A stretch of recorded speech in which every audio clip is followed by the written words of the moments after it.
ছিল এই বুকে জমা, তোমাকে জানিয়ে দিলাম ও প্রিয়তমা। কলকাতার জনপ্রিয় টিভি সিরিয়ালের নায়িকা ইদিকা পল। ইদিকা পল 2023 সালে হিমেল আশরাফ পরিচালিত মেগাস্টার শাকিব খান এবং ইদিকা পল অভিনীত একটি সিনেমা ছিল, সেটি হলো প্রিয়তমা। আর এই প্রিয়তমা ছবির মাধ্যমে দুইজন তারকারই একেবারে রাতারাতি তারা স্টার বনে গেল। সুপারস্টার থেকে মেগাস্টার হয়ে গেল শাকিব খান, আর টিভি সিরিয়ালের অভিনেত্রী থেকে সে এখন সিনেমার অভিনেত্রী হয়ে গেলেন প্রিয়তমা ইদিকা পল। তবে ইদিকা পলের পারফরমেন্স দেখে ভক্তরা কিন্তু তাকে একেবারেই গ্রহণ করে নিয়েছে। এর কারণ তার ভুলভাল ইংরেজি এমন তার অভিনয় সবকিছু দর্শকদের মন একেবারে মাতিয়ে দিয়েছে। তবে এই অভিনেত্রী কিন্তু কলকাতায় থাকাকালীন কোনো সিনেমায় থেকে সুযোগ পায়নি, এমনকি কেউ অফারও তাকে দেয়নি। তবে এই সিনেমা করার পর সে সুপারস্টার দেবের সঙ্গে খাদান ছবিতে অভিনয় করে।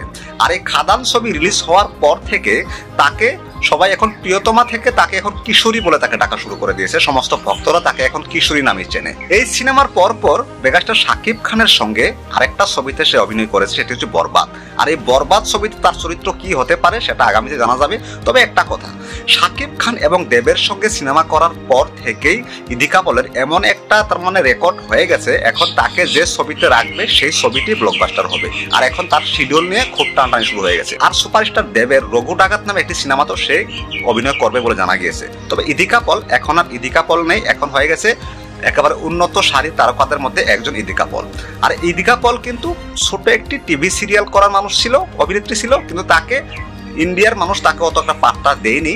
তবে বাংলাদেশ থেকে সে সুপার স্টার হয়ে তারপর আবার দেশে ফিরেছে। এখন তাকে নিয়ে টানটানি শুরু হয়ে গেছে। বাংলা ইন্ডাস্ট্রি তাকে সবসময় একেবারে গ্রহণ করে চলেছে। আর তাকে কোনো ছবিতে রাখলে সেই ছবিটি রাতারাতি ব্লকবাস্টার হয়ে যাচ্ছে।